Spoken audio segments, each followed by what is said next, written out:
अस्तित्व जब किसी शरीर मन में बोध को प्रकट करता है और फिर उस शरीर मन को गुरु की घटना में डालता है, तो उस शरीर मन के माध्यम से बहुत कुछ अभिव्यक्त होता है। अनेक लोगों के लिए पथ प्रदर्शन होता है और अलग तरह के संबंध विकसित होते हैं। भारत में एक गुरु शिष्य की परंपरा इसीलिए अनूठी रही है। संबंधों का एक अलग धरातल, संबंधों का एक बड़ा मुक्तिकारी धरातल। लेकिन यहाँ पर हर सीकर को कई चीज़ें अपने अंदर जरूर स्मरण में रखनी चाहिए कि गुरु इस संसार का होते हुए भी इस संसार का नहीं है। वो शरीर मन में दिखते हुए भी उनसे पार है। तो हम उसके प्रति अपनी सारी मानवीय भावनाएं व्यक्त तो कर सकते हैं, हम उसके साथ मानवीय संबंध अनुभव तो कर सकते हैं, लेकिन निरंतर ये जानते हुए कि वो संबंधों की हर पकड़ से परे। और यही गुरु की घटना का सबसे बड़ा सौंदर्य है कि वो हमारे किसी भी सांसारिक सांचे ढांचे संबंधों की पकड़ में नहीं है, वो उनसे मुक्त है। लेकिन जो सीकर है, जो शिष्यत्व की यात्रा में बढ़ रहा है, वो अभी संबंधों में जीना चाहता है, तो वो कोई ना कोई संबंध निर्मित कर लेता है। कहने को तो गुरु ही उसको सामने दिखता है, लेकिन गुरु से वो अलग अलग तरह के भावनात्मक संबंध भी जोड़ लेता है। उसमें कोई बुराई नहीं है अगर वो विकसित होते चले जाए। अगर वो अटक जाए किसी संबंध में, परेशानी खड़ी हो जाएगी, क्योंकि हम उस आकाश से संबंध कैसे बनाएंगे। गुरु की घटना जो है वो आकाश जैसी है, खाली, विराट, असीम। पकड़ने जाएंगे वहाँ तो कुछ भी नहीं हाथ में आएगा। देखेंगे तो सब कुछ है। आकाश की ओर अगर हम निगाह उठाएं तो चांद, तारे, सूरज सब उसमें चमक रहे हैं। हमारे लिए बहुत सारा मार्गदर्शन है।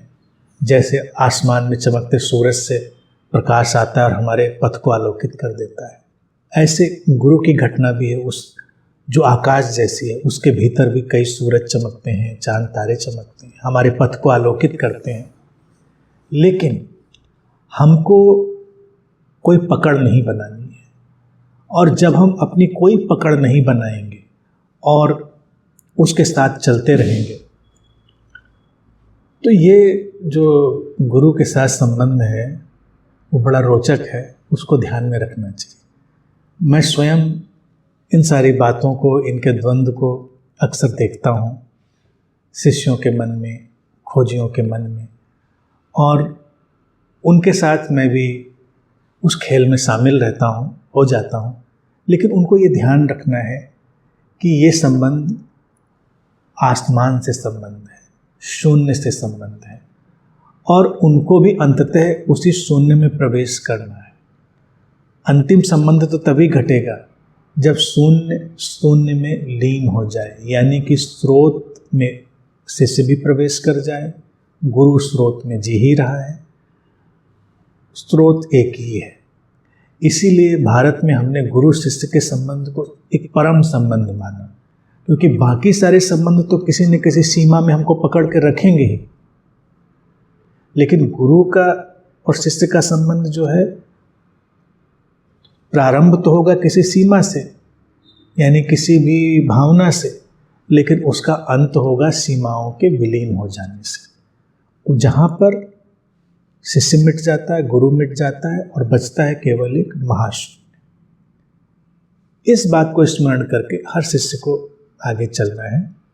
मानवीय संबंधों के जाल, उनकी दुविधाएं, उनके द्वंद्व, उनमें नहीं पड़ना है, उनसे आगे देखना है। और तभी जो गुरु का मूल स्वरूप है और उसकी जो देखा जाए अस्तित्व के माध्यम से पैदा हुई मूल उपयोगिता है, उपादेयता है, वो काम आएगी हमारे। अन्यथा अगर हम उसको भी किसी मानवीय संबंध में पकड़ लेंगे तो हम सीमाओं में थे, सीमाओं में ही रह जाएंगे। मानवीय रूप के साथ चलना, लेकिन मानवीय बंधनों से पार चले जाना, यही मनुष्य जीवन का देखा जाए तो एक बड़ा ही सुंदर सा और सौम्य सा लक्ष्य है, अगर कोई लक्ष्य है तो। और गुरु शिष्य की यात्रा उसी के लिए है। भारत में हमने इस संबंध को इसीलिए इस तरह से सामने रखा था।